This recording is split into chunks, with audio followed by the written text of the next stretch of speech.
होती तो समस्त दक्षिण आज उत्तम धर्म का सुख नहीं भोग पाता। माँ आपका दिया ये वनवास समस्त आर्यवर्त के लिए वरदान बना। वो आप ही थी जिन्होंने महाराज दशरथ से लड़कर हम भाइयों को गुरुकुल भेजा। माँ वो आप ही थी जिन्होंने रावण का अंत और मर्यादा की स्थापना का आधार रखा। ये जो मेरे मित्र हैं, मेरे सहायक, मेरे वानर वीर जिन्होंने मेरी रक्षा की, ये केवल मेरा राज्य अभिषेक देखने नहीं आए हैं माँ, केवल यहां भोज खाने नहीं आए हैं। ये उस माता के दर्शन करने आए हैं जिन्होंने 14 वर्ष का एकाकीपन काटकर भी अपने पुत्र को समाज और धर्म की रक्षा के लिए भेजा। जिसे आप अपराध समझ रही हैं, वो मेरे वानर वीरों के लिए उद्धार बना। इतना घोर लांछन सहने पर भी आपने संसार में मर्यादा और धर्म की स्थापना में योगदान दिया है मां।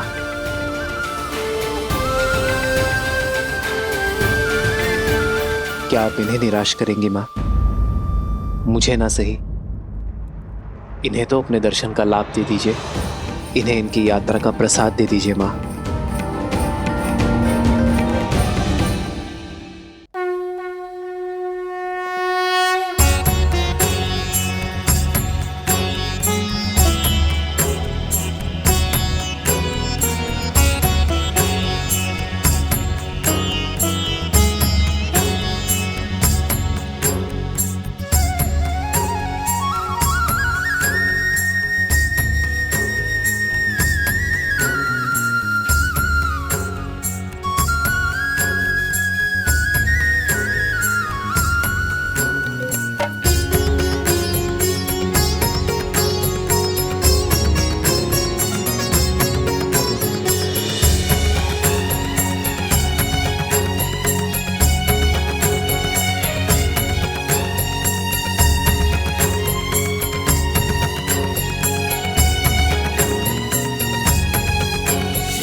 बचपन की भांति इस बार भी मुझे मना ही लिया तुमने।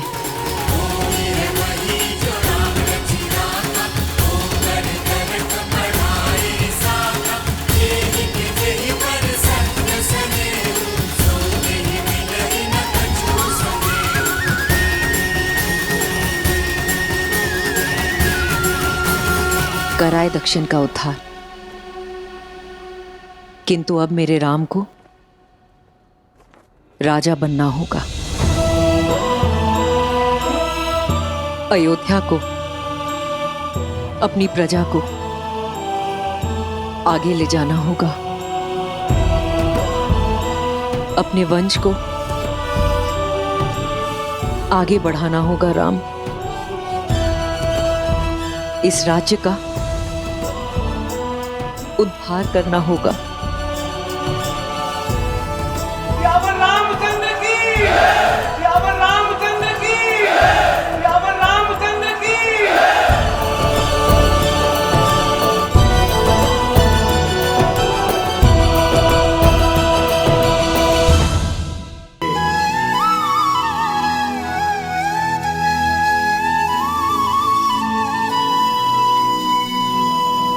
अयोध्या के प्रजाजनों, अयोध्या के कष्ट के मेघ छट चुके हैं।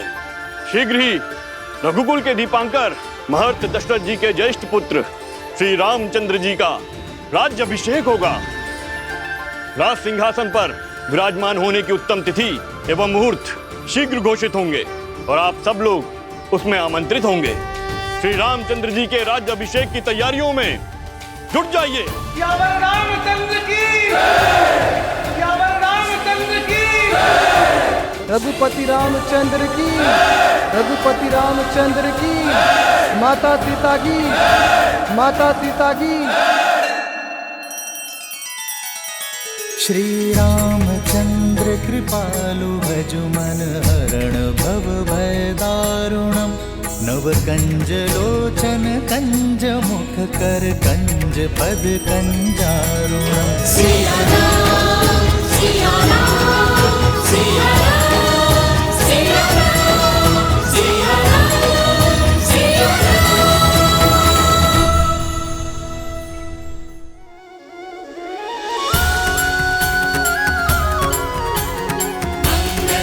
जय श्री राम, जय श्री राम, जय श्री राम, जय श्री राम।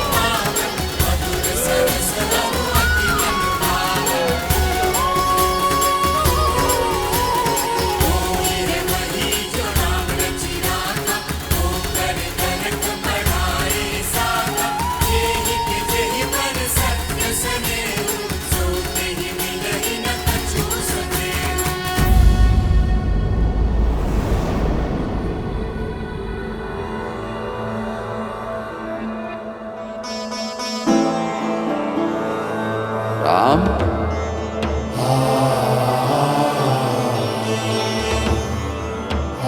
राम,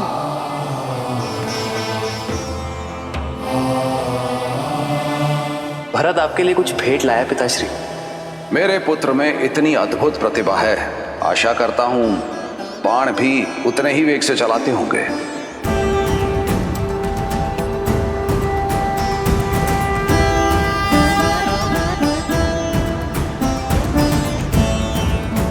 आपका राम लौटा है पिताश्री, अपना दायित्व पूर्ण करके।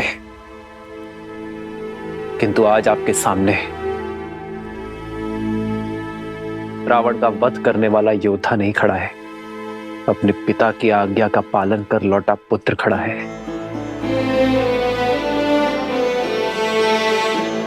एक बार आपने कहा था कि पिता के आदेश केवल शब्द नहीं होते, वो कुल का आदर्श, स्वप्न, यश, प्रतिष्ठा और सम्मान की धुरी होते हैं। आपने सत्य कहा था पिताश्री। इस यात्रा में मैंने जाना कि एक पुत्र पिता की संपत्ति, धनराज्य सब अर्जित कर सकता है, किंतु अमूल्य भेंट, वो विश्वास, वो मूल्य है जिन्हें उसके पूर्वजों ने स्थापित किया और पिता ने प्रमाणित किया। रघुकुल रीत सदा चली आई, प्राण जाए पर वचन न चाहिए। ओ रघुकुल रीत सदा चली आई, प्राण जाए पर वचन न जाई।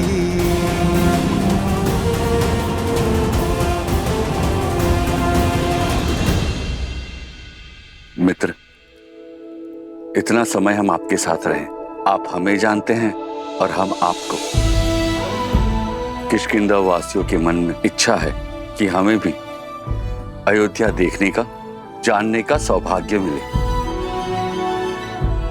हाँ प्रभु, हम सबने अयोध्या के बारे में बहुत सुना है और अब प्रभु जानना चाहते हैं। अवश्य हनुमान, कुछ क्षण आप सभी विश्राम कर लीजिए। मैं स्वयं आप दोनों को अयोध्या भ्रमण के लिए ले जाऊंगा।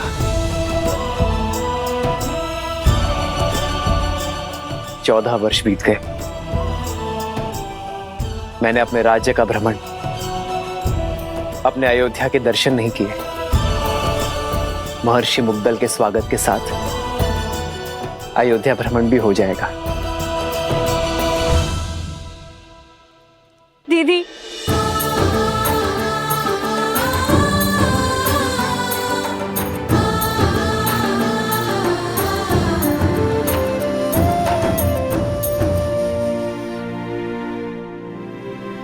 मुझे उर्मिला से मिलना है। कैसी है वो? कहाँ है वो? वो तो अब तक सोई हुई है, वर्षों से आंख नहीं खोली, अपने पति को दिए हुए वचन का पालन कर रही है।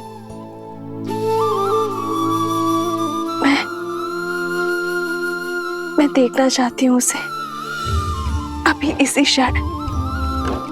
मुझे ले चलो उसके पास। हाँ। रुक जाओ सीते।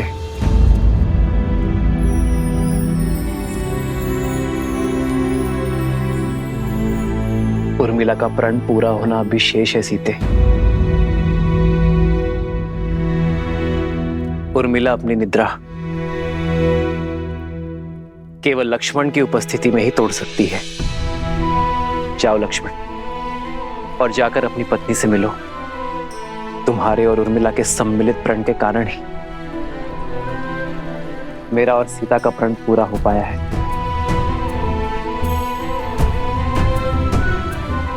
उर्मिला ने महल में रहकर इस घोर निद्रा का दंश भोगा है, किंतु अब सेवा और संकट का समय समाप्त हुआ मेरे भाई। अब तुम्हारा प्रथम कर्तव्य अपनी गृहस्थी संभालना है। ये शुभता पूर्वजों के गति के कारण आई है। जाओ लक्ष्मण, और उर्मिला को निद्रा से जगाओ।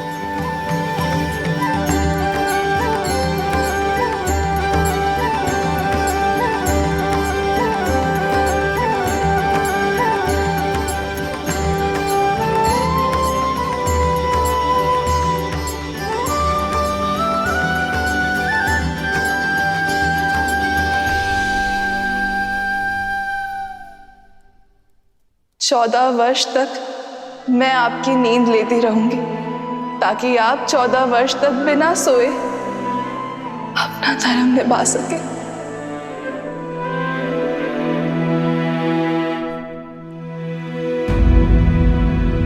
किंतु जो इतने वर्षों से नहीं जागी हैं, वो अभी जागेंगे क्या? मुझे तो बहुत घबराहट हो रही है। श्रुतकीर्ति, निद्रा 4 प्रकार के होते हैं: परिश्रम, मदिरा, मोह और दुख। परिश्रम से आई निद्रा सूर्य के प्रकाश से खुलती है। मदिरा से ऐसी निद्रा आती है जो चेतना के जागने से खुलती है। मोह की निद्रा ज्ञान प्राप्ति से खुलती है। और दुख से आई निद्रा मृत्यु का कारण बनती है।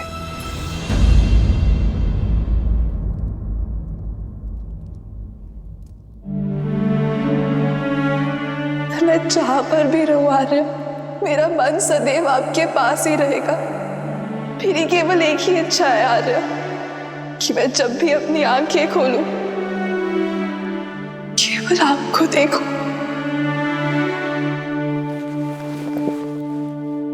उर्मिला, कैसी अभागन हूं मैं।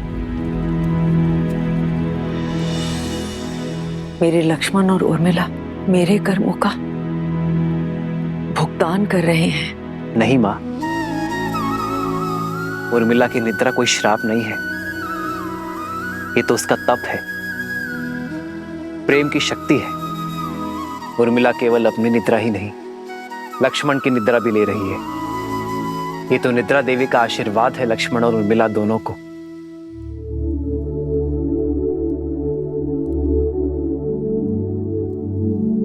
देखिएगा मां, लक्ष्मण के बुलाते ही उर्मिला अपनी निद्रा से जाग जाएगी। उठो उर्मिला, आंखें खोलो, देखो, मैं आया हूं।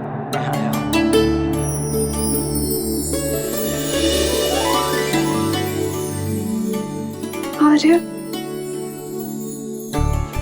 आप? हे महादेव, आपके वनवास के प्रस्थान का समय हो गया। आपके प्रस्थान हेतु सहायता करने के बजाय अपनी निद्रा पूरी कर रही थी।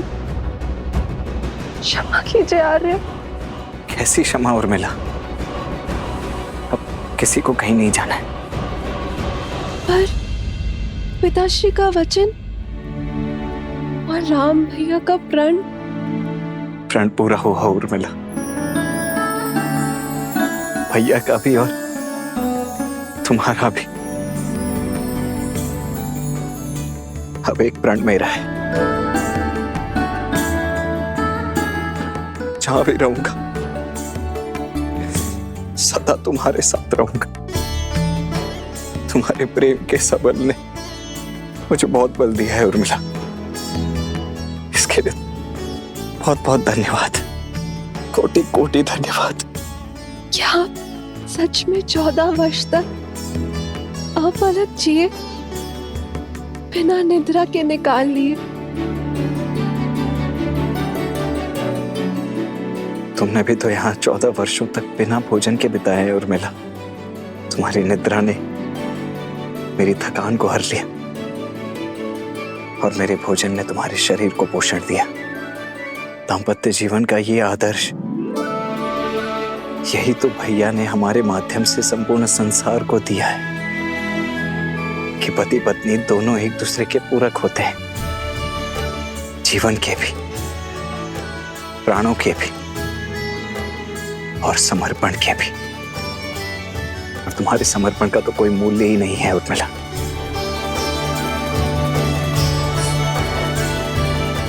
अब चलो, पूरा परिवार, समस्त अयोध्या और विशेषतः भाभी माँ तुमसे मिलने के लिए अत्यंत व्याकुल है।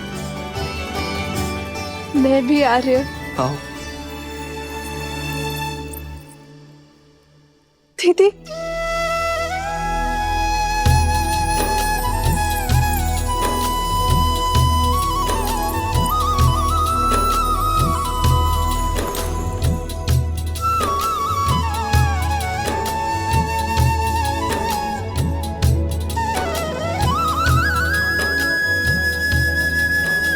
बालपन से लेकर आज तक मेरे हर निर्णय, हर कार्य में साथ दिया है तुमने।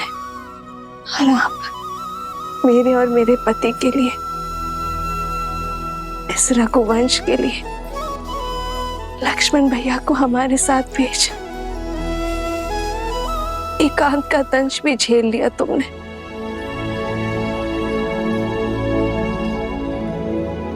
ना जाने ये ऋण कैसे चुका पाऊंगी मैं। और अब तुम मुझसे छोटी नहीं रही उर्मिला, तुम इस संसार के सबसे बड़ी सतियों में से एक हो। मैं वो चंद्रमा हूँ जो अपने दीदी के प्रकाश से तेज पाता है। मैं आपसे कभी बड़ी हो ही नहीं सकती दीदी। और रही बात बहनों के बीच, ऋण की बेड़ी नहीं, आलिंगन का बंधन होता है।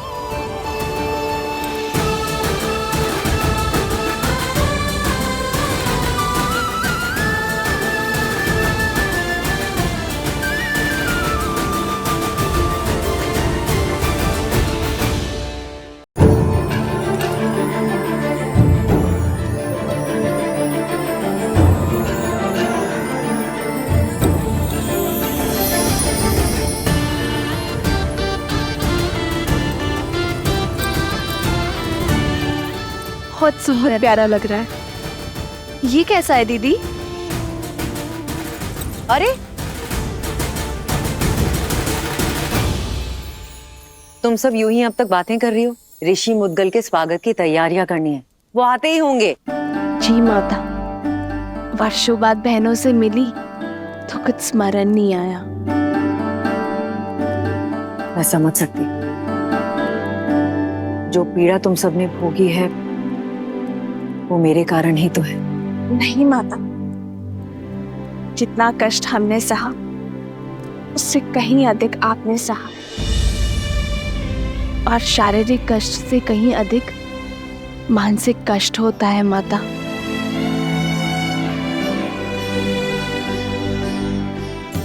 धन्यवाद मेरी पुत्री, किंतु अब कष्ट के और पीड़ा के दिन समाप्त हुए। प्रसन्नता से ऋषि मुद्गल का स्वागत करते हैं, उनसे उपदेश लेते हैं। जो कष्ट और पीड़ा मेरे पुत्रों ने भोगी, वो मेरे पोतों को ना भोगनी पड़े।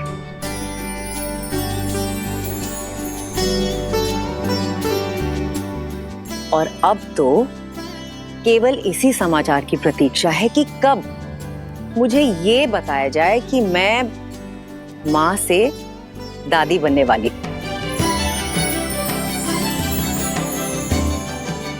अरे तुम सब यूं ही शर्माती रहोगी या चलोगी मेरे साथ? शीघ्र चलो और गुरुजी का आशीर्वाद लो। जी। अयोध्या और श्री राम के जीवन से दुख का हर मेघ छट गया।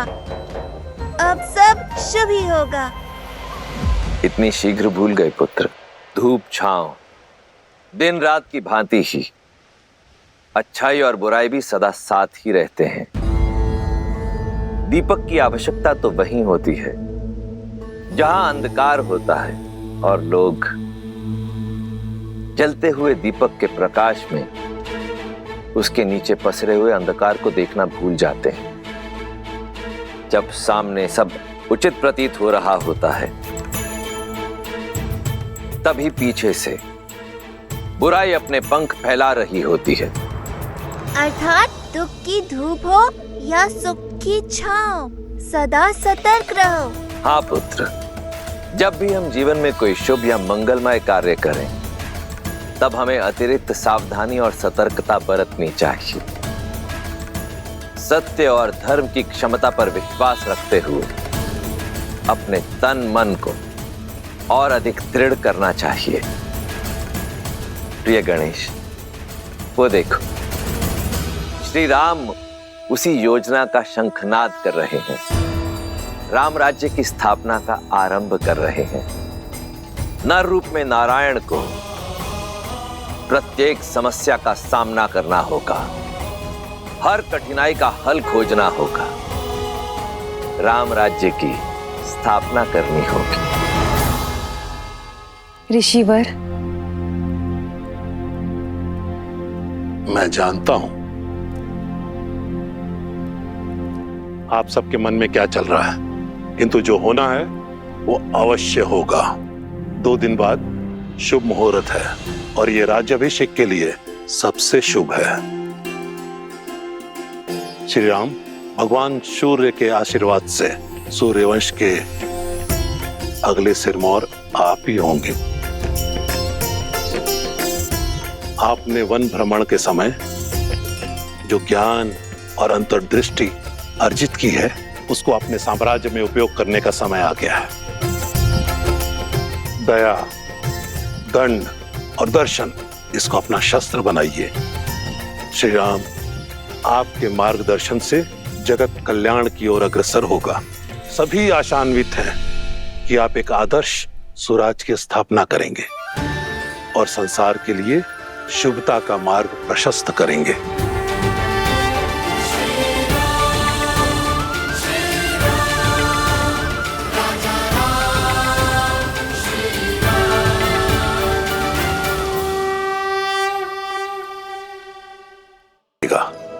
और किलकारियां भी गूंजेंगी।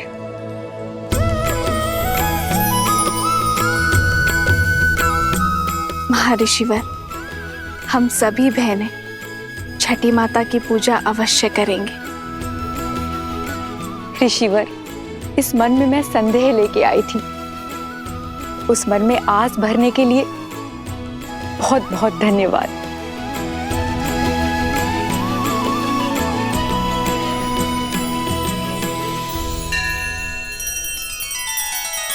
श्री रामचंद्र कृपालु भजु मन हरण भव भय दारुणम नव कंज लोचन कंज मुख कर कंज पद कंजारुणम। सिया राम, सिया राम, सिया राम, सिया राम, सिया राम, सिया राम।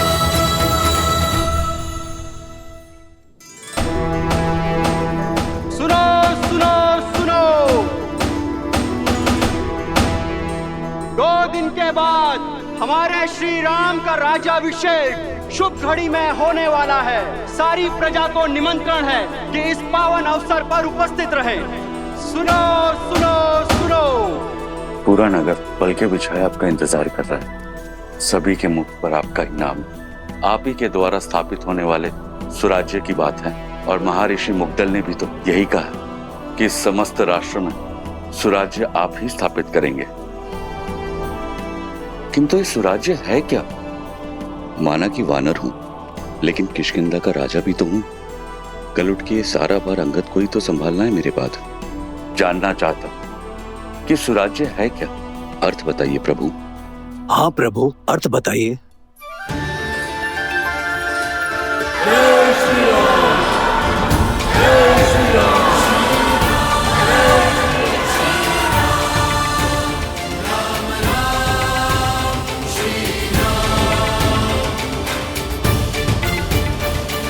सुराज्य का अर्थ जानना था ना मित्र। सुख, समृद्धि, रक्षण और न्याय, ये सुराज्य के लिए आवश्यक है। सुराज्य का अर्थ आपके सामने है मित्र।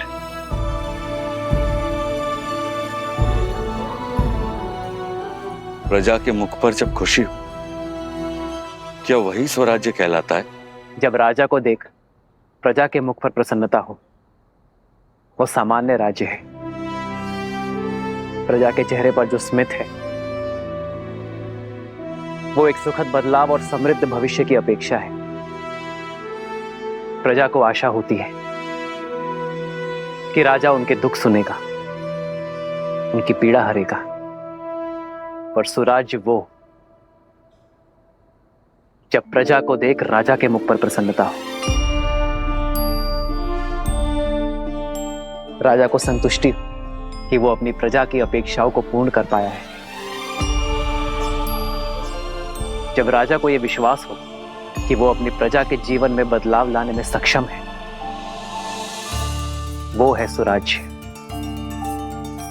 प्रजा को देख एक राजा तब मुस्कुराता है जब वो जानता है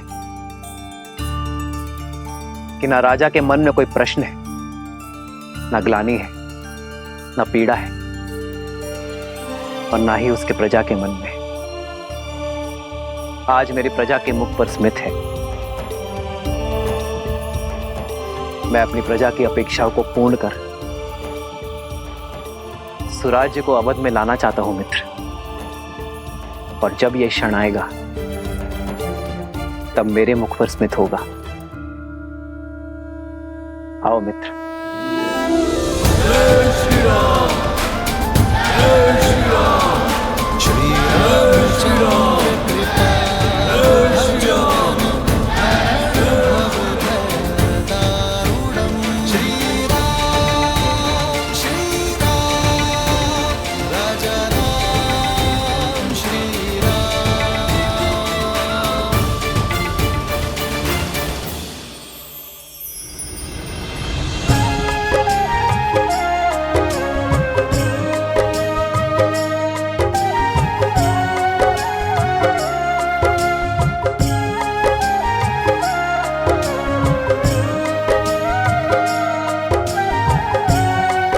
सीता दीदी, हमारे पग को कष्ट ना हो, इसलिए ये सारा प्रयास हनुमान जी हमारे लिए कर रहे हैं।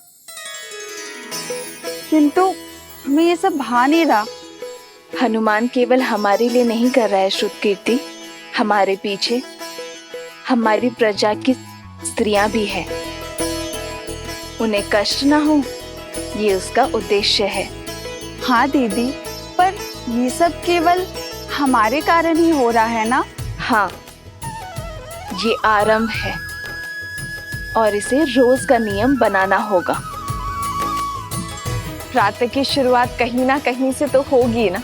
स्वच्छता केवल धूल कंकड़ का निवारण नहीं करती, एक स्वस्थ जीवन की नींव भी रखती है। जब राज्य के लोग स्वस्थ होंगे तो हमारा राज्य भी स्वस्थ होगा।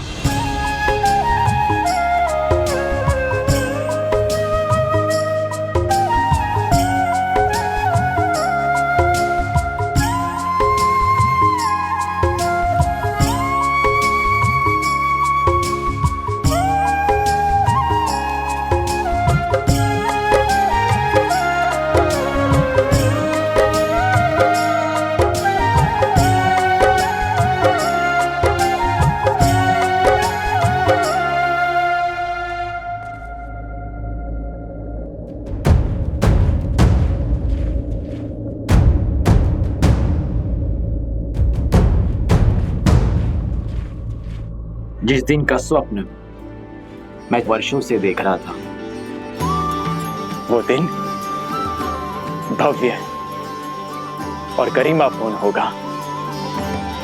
इसमें कोई बाधा नहीं आएगी। मित्र, आपके राज्य अभिषेक की पावन घड़ी, उसमें ये सेना का नियोजन, क्या आपकी प्रजा के मन में भय का निर्माण नहीं होगा कि होने वाले राजा अपने राज्य अभिषेक से पहले सुरक्षा का प्रबंध कर रहे हैं कि कुछ अघटित ना हो? प्रजा और राज्य का रक्षण एक राजा का प्रथम कर्तव्य होता है मित्र। राज्य की सुरक्षा केवल आक्रमण के बाद ही नहीं, उसके पूर्व से करनी होती है। राज्य की सेना एक अन्यायी शासक के राज्य में प्रजा के मन में भय उत्पन्न करती है, तो वही राज्य की सेना एक न्यायपूर्वक शासक के राज्य में प्रजा को धैर्य, आत्मविश्वास और सुख की निद्रा देती है। सुराज्य के लिए राज्य और प्रजा की रक्षा हेतु सतर्क रहना अति आवश्यक है मित्र। जब प्रजा के मन में रक्षण का भय ना हो, तो प्रत्येक व्यक्ति अपने कार्य का निर्वहन अधिक कार्यक्षमता के साथ करेगा। इससे राज्य सुख और समृद्धि के मार्ग पर चलेगा मित्र।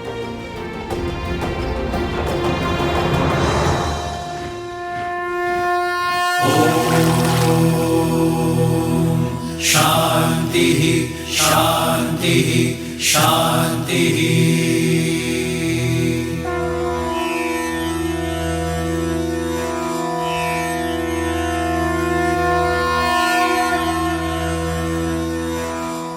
हे सूर्यदेव, रघुवंश की कुल वधु की आराधना और आभार स्वीकार करें। हे छठी मैया, ये समस्त राज्य हमारी संतान है, इनका भविष्य सुखमय और समृद्ध बनाइए। अपने तेज से हम सबके जीवन में सुख और समृद्धि का प्रकाश फैलाइए।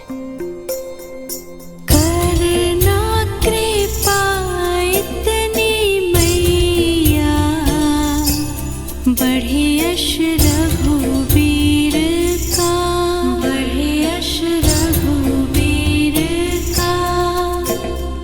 फले फूले नगरी अयोध्या, पावन पड़े पीर का, पावन पड़े पीर।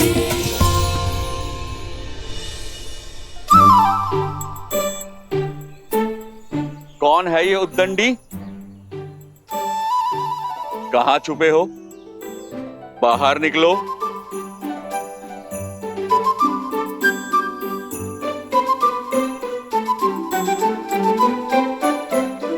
क्षमा कीजिए प्रभु। किस बात की क्षमा? वो हमारी गेंद आपको क्षति पहुंचाई। इसका दंड तो अवश्य मिलेगा, किंतु दंड से पहले एक बात जानना आवश्यक है कि किसी भी क्रीड़ा में ये विशेष ध्यान रखा जाए कि किसी को हानि ना हो, किसी को क्षति ना पहुंचे। जी प्रभु, हम दंड के लिए तैयार हैं। पहले वचन दो कि इस बात का ध्यान रखोगे। हम वचन देते हैं, अवश्य ध्यान रखेंगे। तो अब दंड के लिए सज्ज हो जाओ।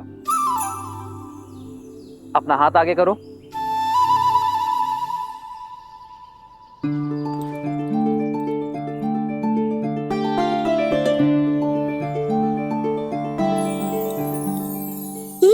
हमारे लिए? हाँ, तुम्हारी प्रामाणिकता के लिए तुम दोनों छुपकर भाग भी सकते थे, परंतु तुम बुलाने पर आए, अपनी भूल स्वीकार कर दंड का सामना ही किया। यही प्रामाणिकता जीवन भर बनाए रखना। चलो अब एक और खेल खेलते हैं। ये देखते हैं कि तुम सब में सबसे वेग से कौन दौड़ता है। भागो।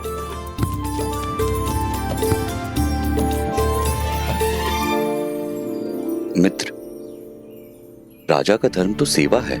आपने जो इनको ये धन दिया, ये ना लगे कि आप अपने धन का प्रदर्शन कर रहे हैं। जब राजा अपने स्वर्ण और रत्न का प्रदर्शन करता है, तब प्रजा का राज्य के प्रति शक्ति और सामर्थ्य बढ़ता है मित्र। एक राजा के लिए रत्न प्रदर्शन जितना आवश्यक है, उतना ही घातक धन का मोह है। जब राजा अपनी संपत्ति को लेकर निर्मोही होगा, तभी वो राज्य को स्वराज्य की ओर ले जा पाएगा।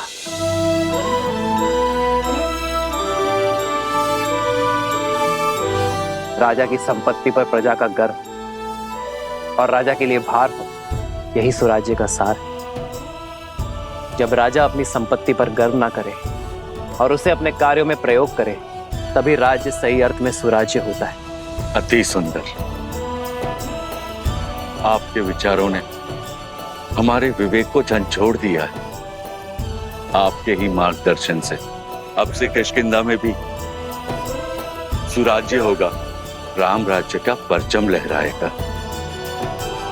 जय श्री राम।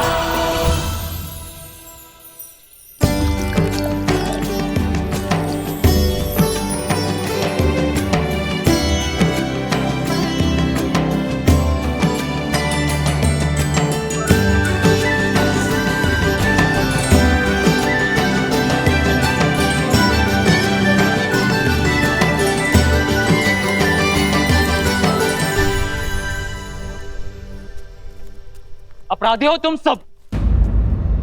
कैसा अपराध? क्या अपराध किया है हमने? अद्भुत। पहले चोरी, ऊपर से सीना चोरी। पहले हमारे जीविका के साधन की चोरी की इन ब्राह्मणों ने, और अब तुम वैद्य हो। तुम मेरी पत्नी के उपचार और चिकित्सा के लिए मुझसे धन मांग रहे हो, उसके प्राण बचाने के बजाय। मैं ब्राह्मण हूँ, चोरी जैसा शब्द मैं सोच भी नहीं सकता। और ये लकड़ियां यज्ञ के लिए है। ये मेरी जीविका और मेरा धर्म है। हाँ, और औषधियां मेरी जीविका है। यदि मैं अपनी औषधियां बिना मोल के दे दूं, तो मेरा परिवार कैसे चलेगा? मित्र, ये तीनों ही अपनी जगह सही। अब इसका क्या उपाय है? स्वराज्य का चौथा स्तंभ, न्याय। आओ मित्र। प्रभु, प्रणाम प्रभु। क्या हुआ? ये कोलाहल क्यों है अयोध्या में? कोई बात नहीं रघुनंदन, हम तो बस ऐसे। प्रजा का राजा से समस्या छुपाना राजा की हार और राज्य के पतन का सूचक है। निसंकोच कहिए। प्रभु, पूरे दिन सूर्य के ताप में जलकर गिरी हुई लकड़ियां एकत्रित की थी, परंतु बीच में हमारी कुल्हाड़ी टूट गई। हमने लकड़ियां सूखने के लिए छोड़ दी थी, सोचा इन्हें बेचकर पुनः अपना कार्य प्रारंभ करेंगे। किंतु इन ब्राह्मणों ने हमारी लकड़ियों का उपयोग यज्ञ में कर लिया। प्रभु, शास्त्रों के अनुसार स्वयं गिरी हुई लकड़ियों का उपयोग केवल यज्ञ में ही किया जाता है। अब आप ही बताइए, शास्त्र नीति का पालन करके हमने क्या अपराध किया है, पाप किया है? यहाँ किष्किंधा के राजा मेरे मित्र वानर राज सुग्रीव उपस्थित है। क्यों ना वो इस समस्या का हल बताए।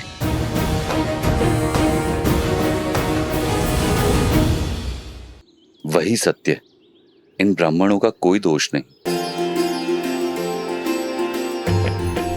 ना आप असत्य कह रहे हैं, ना आपने कोई अपराध किया है, ना हमारे वैद्यराज का कहना गलत है।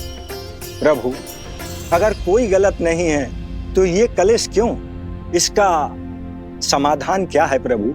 शास्त्रों के अनुसार यज्ञ में स्वयं गिरी लकड़ियों का ही उपयोग करने का निर्देश है, इसलिए ब्राह्मण निर्दोष है। किंतु ब्राह्मणों के लिए न्याय वनवासियों के अन्याय का कारण बना, और वनवासियों का अन्याय वैद्यराज के अन्याय का कारण। वनवासियों की आजीविका का साधन उनसे छिन गया, उनका जीवन चक्र हिल गया। ऐसे में उन्हें पुनः सशक्त करने का दायित्व किसका है? भूल समझ में आ गई प्रभु, यह समाज का कार्य है। यज्ञ के उपयोग में मिलने वाली सुविधा का मूल्य देना हमारा धर्म है, और इसीलिए वनवासियों को नई कुल्हाड़ियां हम देंगे। अपना कर्तव्य हम निभाएंगे। प्रभु, हमारे न्याय का आधार धर्म हो चला था, इसीलिए हम भटक गए थे, जबकि हमारे धर्म का आधार न्याय होना चाहिए। मित्र, आज ये घटना आपके समक्ष हुई, इसीलिए ये न्याय हुआ।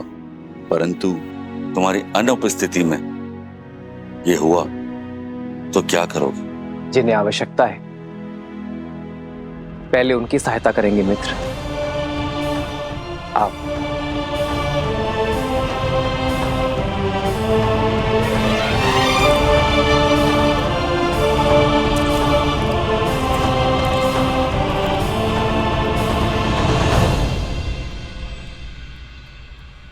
प्रभु।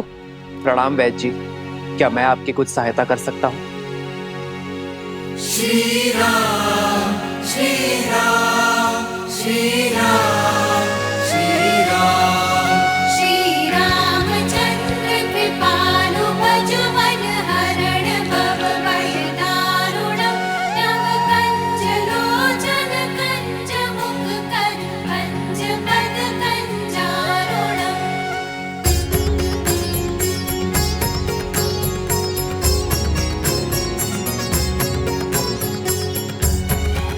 मृत्यु अवश्य ही परमात्मा के हाथ में है, किंतु जब किसी की मृत्यु को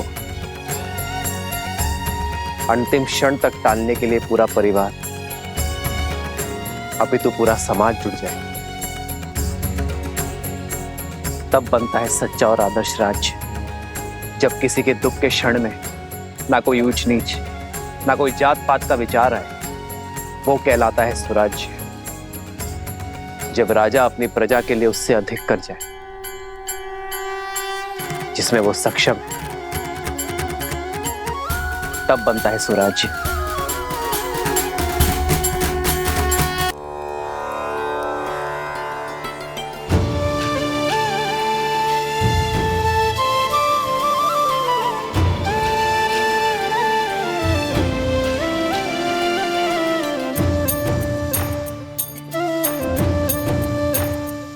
नहाए खाए के अर्थात स्नान और भोग के साथ छठ पर्व का पहला दिन प्रारंभ होता है।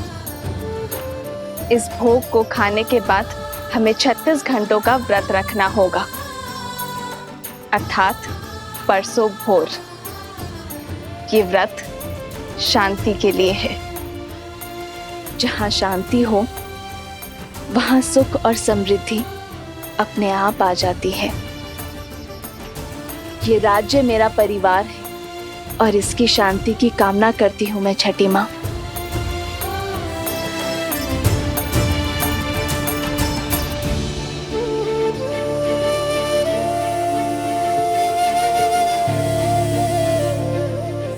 वहां प्रभु श्री राम और यहाँ माता सीता संसार को जीवन जीने का पाठ सिखा रहे हैं। इतने से समय में इतना कुछ सीखकर मैं तो धन्य हो गया।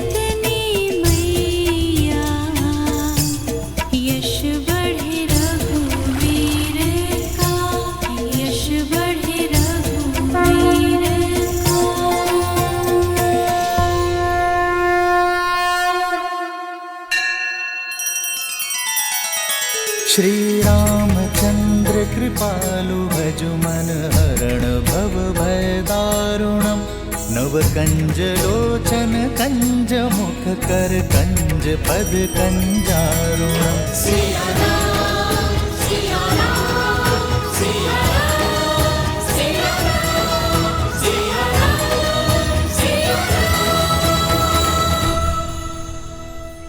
आओ राम, तुम्हारे लिए कलेवा परोस दिया है, तुम्हारा प्रिय दही भात और राजभोग सब है, ग्रहण करो।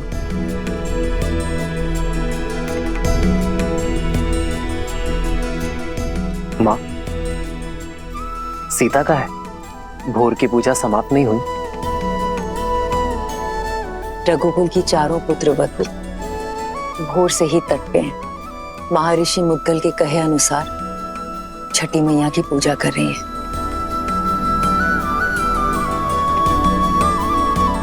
कल तुम्हारा राज्याभिषेक है राम। कल के पश्चात बहुत से कर्तव्य, बहुत से दायित्व निभाने हैं तुम्हें। ऐसे में तुम्हारी अर्धांगिनी, तुम्हारी सीता, तुम्हारी शक्ति में भक्ति का बल डालने का प्रयास कर रही है। तुम्हारी लंबी आयु और अयोध्या के सम्मान के लिए प्रार्थना कर रही है। रघुकुल के दीप की सुरक्षा की प्रार्थना कर रही है। तब तो समय लगेगा माँ। कुछ खाया उन चारों ने? कहाँ? 12 प्रहर का उपवास है उनका, जो तुम्हारे राज्याभिषेक से पहले ही समाप्त होगा। परिवार में पुरुष चाहे सफलता के जिस भी शिखर पर पहुंच जाए, उसका आधार, उसकी धरा एक स्त्री ही होती है। और मां, घर की उन्नति में पति पत्नी दोनों ही भागी होते हैं ना, तो व्रत केवल स्त्री ही क्यों रखे? मैं भी सीता के लिए व्रत रखूंगा। राम सिया राम सिया राम सिया राम, राम सिया राम सिया राम। और मेरा ये व्रत सीता के प्रति मेरे प्रेम और सम्मान का प्रतीक होगा।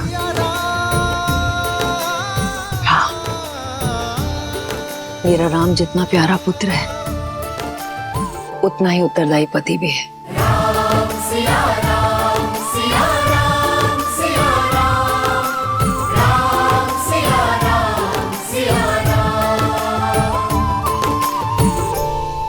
प्रणाम ऋषिवर।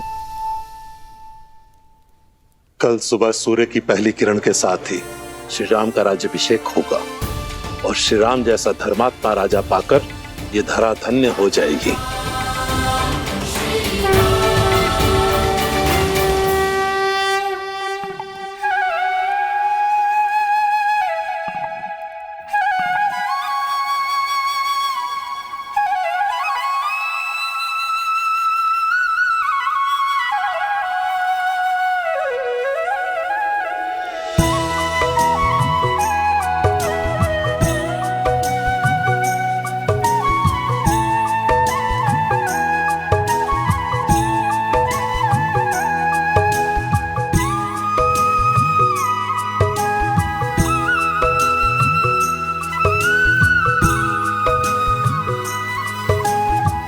हमारे कारण इन्हें भी प्रातः उठकर आना पड़ा।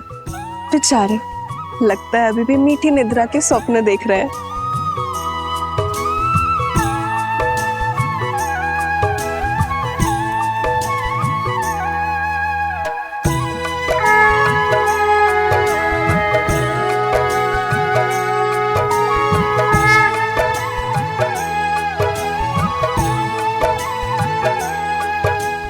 तो छठी माँ की पूजा हम अपने बच्चों के लिए रखते हैं, ताकि उनका जीवन सरल हो और कोई परेशानी ना हो।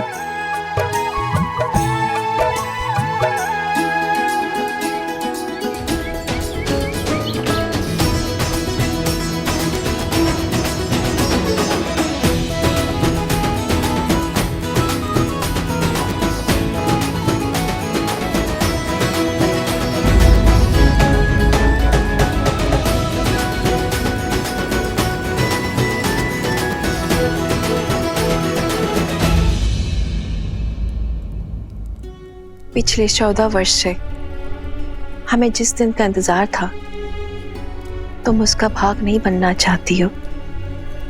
हमारा राम राजा बनने वाला है।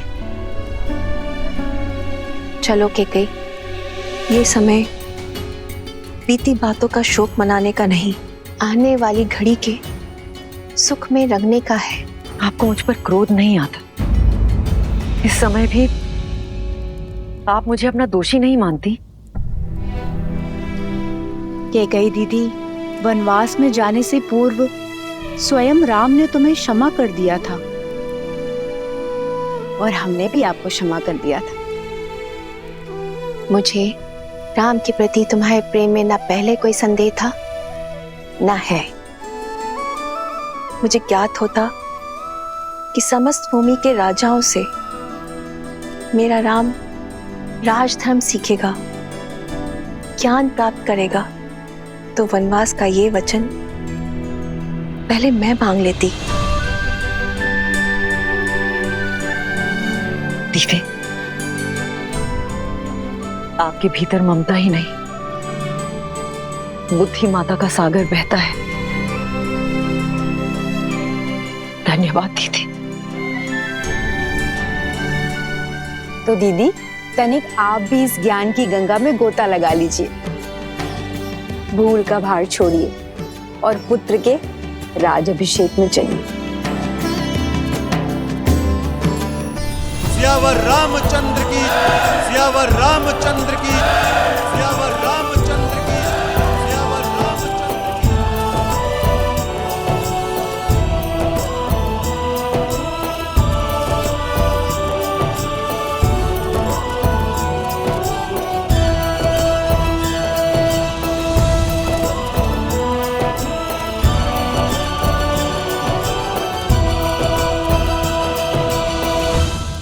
सियावर रामचंद्र की, सियावर रामचंद्र की, सियावर रामचंद्र की, सियावर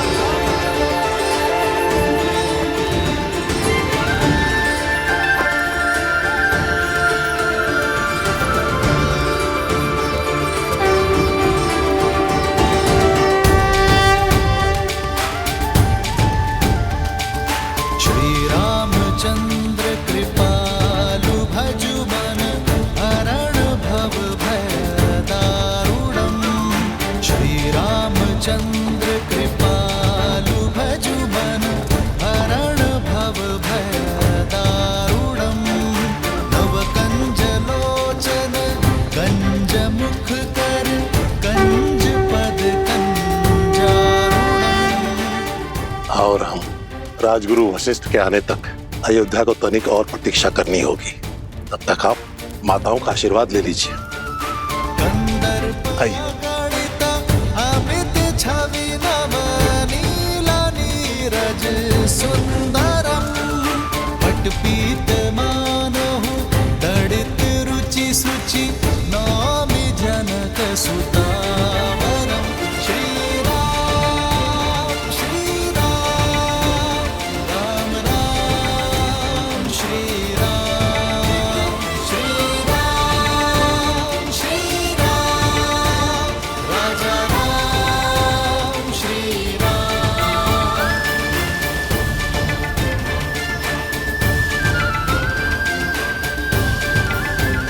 श्री राम श्री राम, राम राम श्री राम।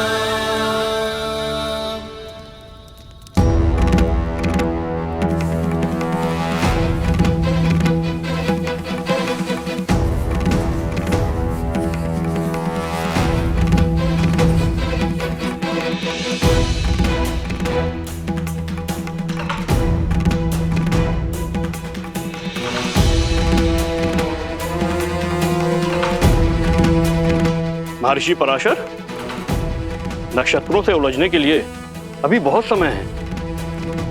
राज्याभिषेक में आपकी प्रतीक्षा हो रही है ऋषिवर।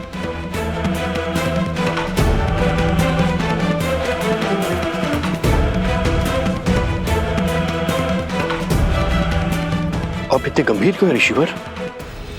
क्योंकि ग्रहों के संकेत ठीक नहीं है। जब किसी के भाग्य में राहु की छाया पड़ जाती है तो असुरी माया कोई न कोई कष्ट जरूर देके जाती है। मुझे राम पर विश्वास है। यदि भाग्य में संघर्षों का भंवर है तो वो भी स्वीकार है। और मुझे विश्वास है कि अयोध्या के नए राजा इस भंवर से भी अवश्य पार होंगे। एक राजा के जीवन का संघर्ष उसकी संपूर्ण प्रजा को भोगना पड़ता है। इस राज्य अभिषेक के समय की कुंडली में ये स्पष्ट है कि एक महाअसुरी शक्ति अयोध्या में प्रवेश करने वाली है।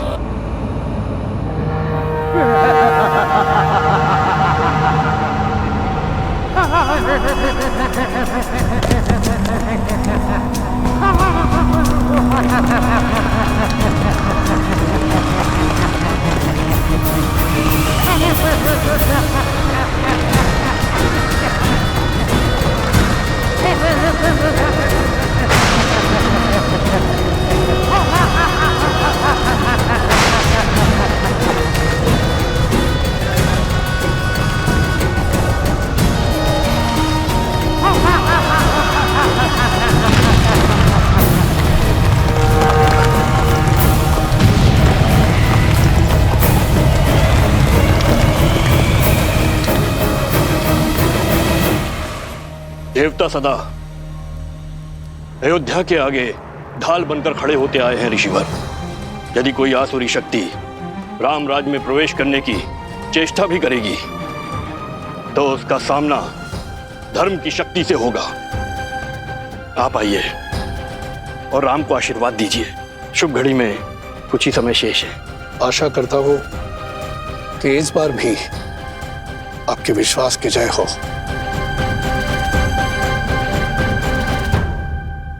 आइए चलिए।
अरे शीघ्र चलो,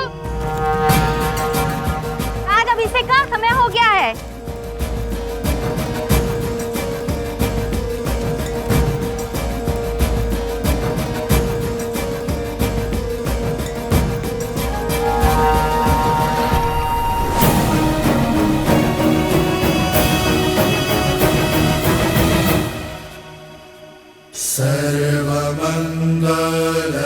सर्वमंगलमांगल्ये शिवे सर्वार्थसाधिके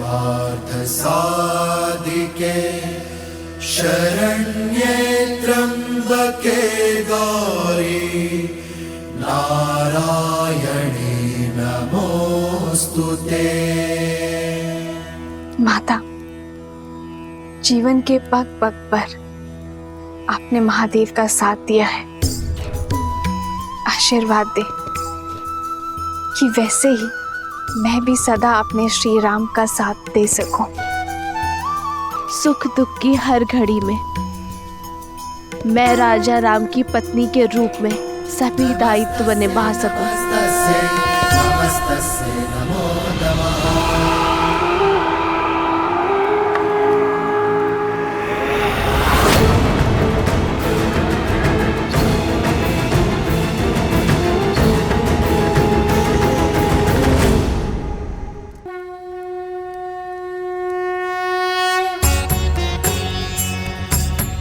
राज्याभिषेक न केवल एक रीति है बल्कि होने वाले राजा के पवित्र उत्तरदायित्वों के लिए पवित्र प्रारंभ है।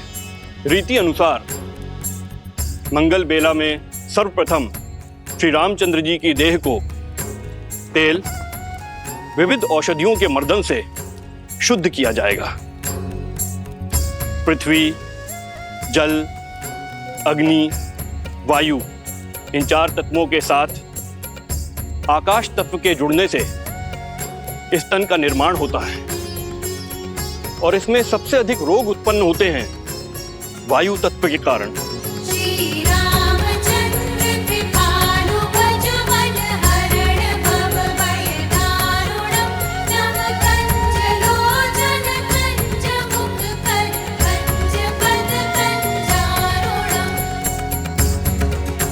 वायु न केवल चलने या कार्य करने की शक्ति है बल्कि मन में उत्पन्न होने वाले विचारों की अभिव्यक्ति भी है।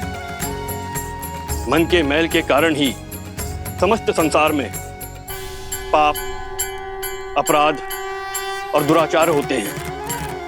अतः मंत्रों से मन को बांधकर एवं तेल के मर्दन से वायु तत्व को शांत किया जाता है। पश्चात यह मन स्वच्छ हो जाता है और जिस राजा का मन स्वच्छ हो वह धैर्य और सहनशीलता का पर्याय होता है।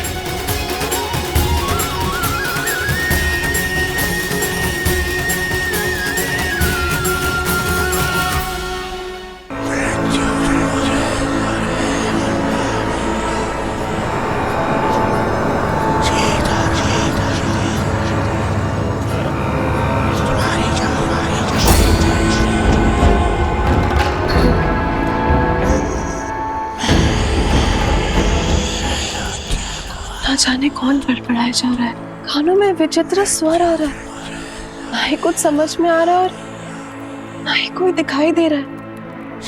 जाने कौन है जो पूजा भी नहीं करने दे रहा है।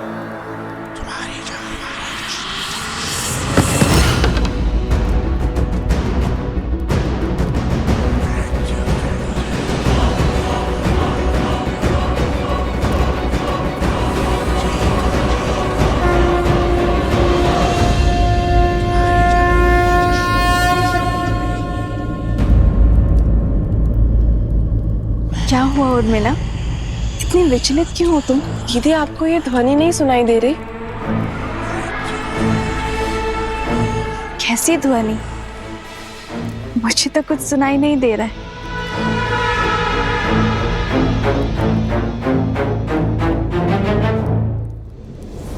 क्या ऐसे मेरी शक्ति, मेरी उपस्थिति का आभास तक नहीं है?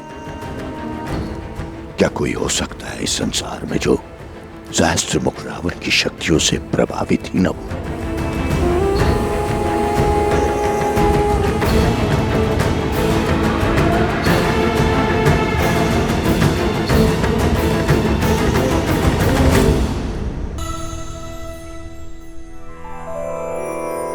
श्री गुरु चरण सरोज रज निज मनु मुकुरु सुधारी बरनउँ रघुबर बिमल जसु जो दायक फल चारि। यही तेल प्रभु श्री राम को स्पर्श करके आया है, मेरे तन और मन को स्थिरता दे सकता है। समझ रहे हैं भरत भैया? सब समझ में आ रहा है लक्ष्मण। इनकी पग की पीड़ा, इनके तन की अस्थिरता, सब बहाने हैं हनुमान के। सत्य तो ये है कि भैया के तन को स्पर्श करके आया हुआ तेल भी हनुमान के लिए प्रसाद है, पावन है। सच में हनुमान की भक्ति अनुपम है।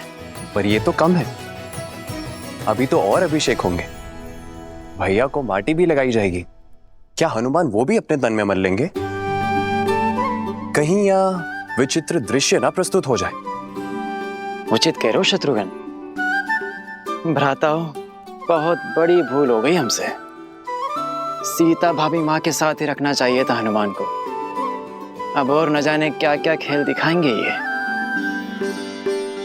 भरत भैया, जो पहले ना हो सका वो अब भी तो हो सकता है। अर्थात? हनुमान जी, एक कार्य तो शेष रह गया। हमें शीघ्र भाभी माँ को यहाँ बुलवाना होगा। वो क्या है कि भैया के शीश पर जब अयोध्या का राजमुकुट सजेगा तो उन पर प्रथम पुष्प वृष्टि करने का अधिकार तो भाभी माँ को ही है ना। तो समस्या क्या है लक्ष्मण भैया? प्रभु के कार्य में कोई भी विघ्न नहीं आएगा। राम लखन सीता सहित हृदय बसहु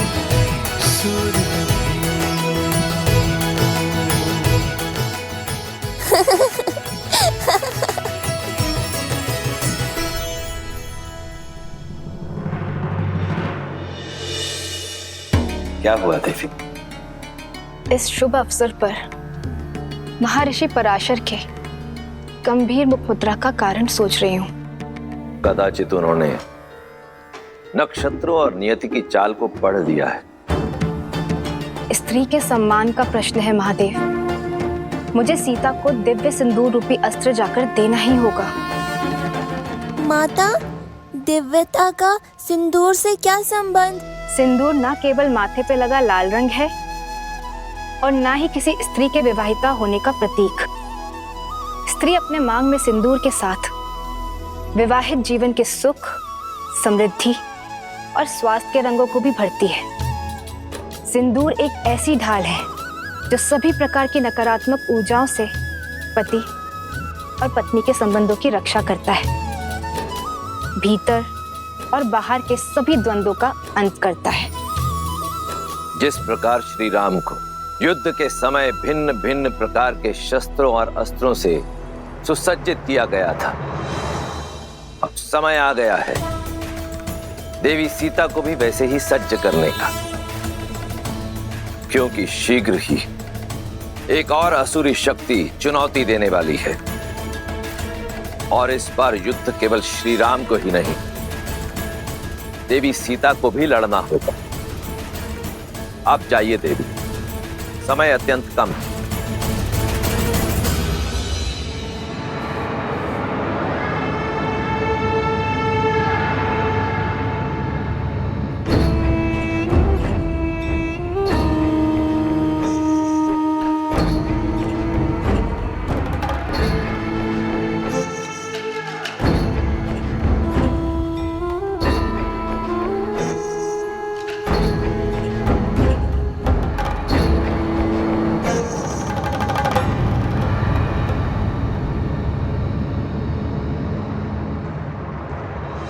अद्भुत, अप्रतिम है ये सुंदरी। इन पर मोहित होकर क्या पाप कर लिया मेरे भाई रावण ने। प्रणाम ऋषिवर। सुखी रहो।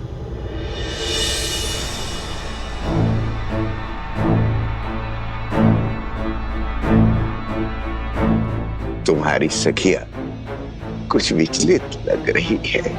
हाँ ऋषिवर, इन्हें कुछ विचित्र स्वर सुनाई दे रहा है, किंतु मुझे कोई अनुभव नहीं हो रहा। अद्भुत। ब्रह्मांड में निरंतर अनेक ध्वनियां गूंजती रहती हैं।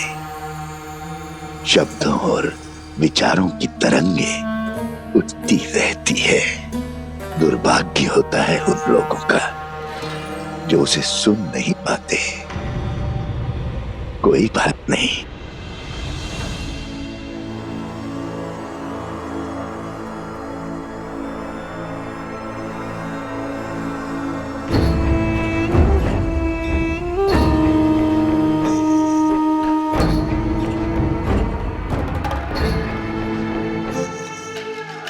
मेरे हाथों से प्रसाद खा लो, सब सुनाई देगा।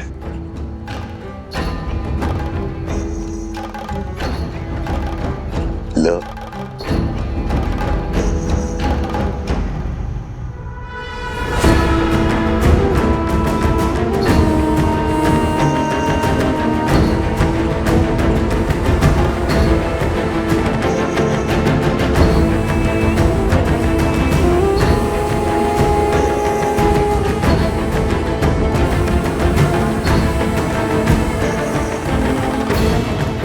प्रसाद लेकर उसे ग्रहण न करना उसका अपमान होता है देवी।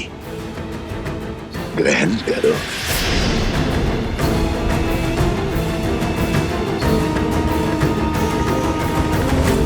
क्या हुआ, कोई संदेह? संदेह नहीं, समर्पण है ऋषिवर। श्री राम के राज्याभिषेक के लिए मैंने व्रत रखा है। आज राज्याभिषेक के बाद ही मैं छठी पूजन का व्रत खोलूंगी। क्षमा कीजिएगा ऋषिवर, किंतु मैं ये प्रसाद अभी ग्रहण नहीं कर पाऊंगी। प्रणाम। कल्याण हो।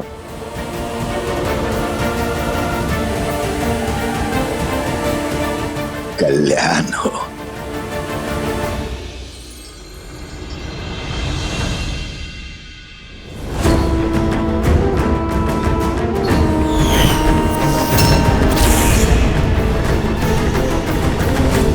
तेल अभिषेक संपन्न हुआ। अब मृदा अभिषेक आरंभ हो।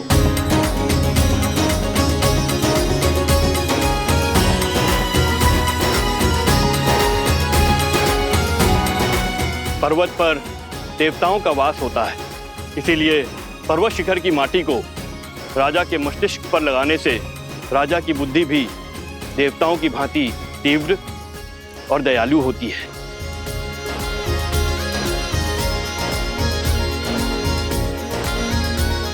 राजमहल के आंगन की माटी में शौर्य की गाथाएं, वीरों का रक्त घुला होता है और इस माटी को हृदय से लगाने से भावी राजा का मन दृढ़ होता है। जिसके मस्तिष्क में दृढ़ता हो और हृदय में दया हो, वही राजा प्रजा की सेवा कर सकता है, उसे संतान की भांति पाल सकता है। जय श्री राम, जय श्री राम, जय श्री राम, जय। अच्छा हुआ लक्ष्मण, हनुमान को सीता भाभी माँ को लेने भेज दिया, अन्यथा हनुमान तो यहाँ माटी स्नान कर रहे होते अभी।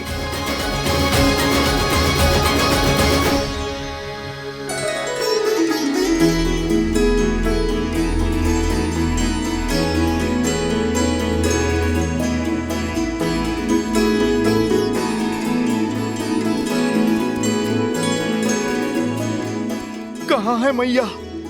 उन्हें तो शीघ्र प्रभु के पास लेकर जाना है।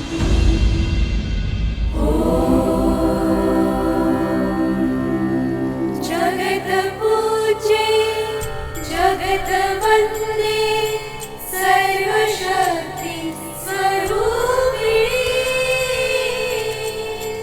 पार्वती देवी नमः।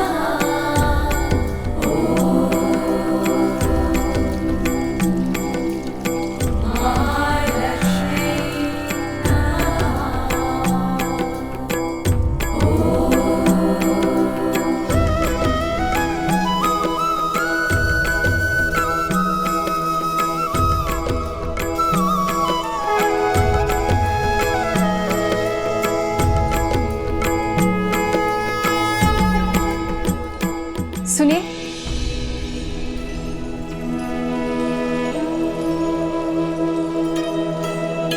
जी, ये आपके लिए है देवी।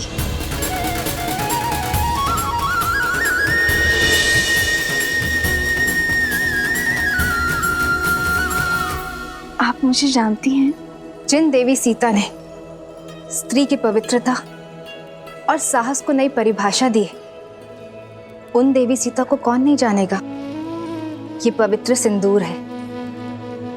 श्री राम के राज्य अभिषेक होने के साथ अयोध्या का सोया हुआ सौभाग्य भी जागने वाला है। श्री राम के कंधों पर बड़ा भार आने को है, किंतु पत्नी के समर्थन के बिना पति के कर्म और धर्म की यात्रा अधूरी है। ये सिंदूर आपको सबल करेगा, अपने पति का संबल बनने के लिए भी और आने वाले कष्टों का सामना करने के लिए भी। धन्यवाद। पर आप गौरी माँ से आशीष मांगा था ना, तो समझो ये उन्होंने भेजा है।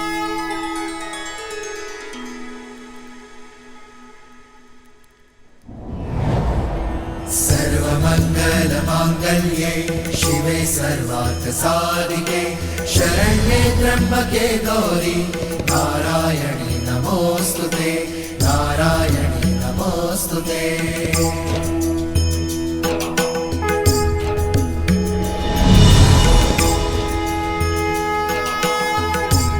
ये क्या माता, दान देने के दिन में आप दान ले रही हैं? ये दान नहीं, प्रसाद है हनुमान। अच्छा माता, पर प्रसाद तो खाया जाता है ना। आपने मस्तक पर क्यों लगाया? क्योंकि इसका यही कार्य है। जब पत्नी अपने पति का नाम लेकर आगे चक्र पर कुमकुम से तिलक लगाती है तो उसका मन उसके साथी के साथ जुड़ जाता है। वैसे ही जब मांग में पूरी आस्था और विश्वास के साथ ये सिंदूर लगाया जाता है तो एक स्त्री का जीवन उसके पति के साथ बन जाता है। माता, ये तो बड़ा कठिन विवरण है। समझो, इसे अपने मस्तक पर धारण करने से श्री राम की आयु बढ़ती है, मन में उनके लिए प्रेम बढ़ता है और समाज में उनकी प्रतिष्ठा। क्योंकि मेरे मन में केवल श्री राम है।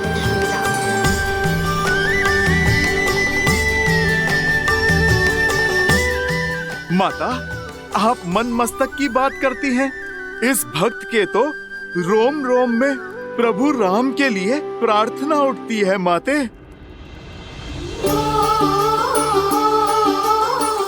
किंतु यदि मैंने अपने पूरे शरीर पर ये सिंदूर का लेप लगाया तो ये समाज मेरे पति का उपहास उड़ाएगा, मेरे प्रेम पर हंसेगा।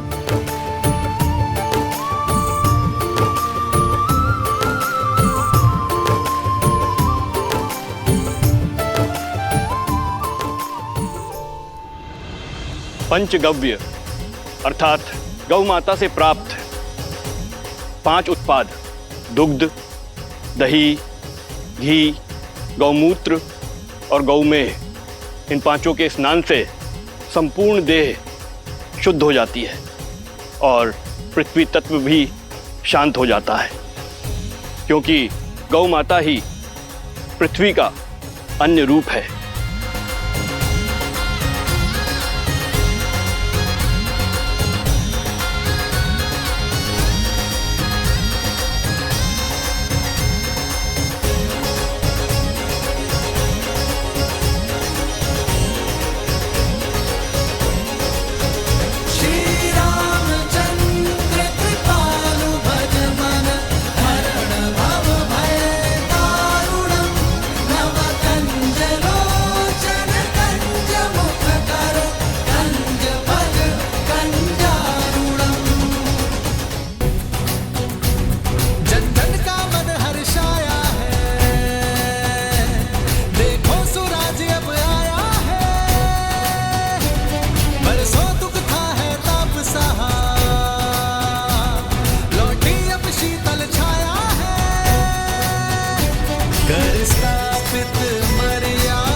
रामचंद्र की, सियावर रामचंद्र की, सियावर रामचंद्र की, सियावर रामचंद्र की।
राज्य अभिषेक लगभग संपन्न होने वाला है,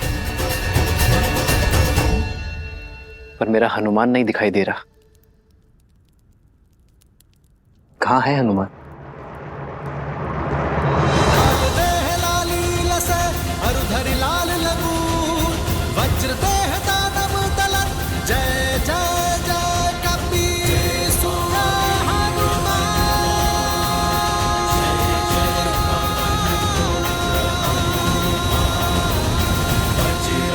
बली हनुमान, जय जय महाबली हनुमान।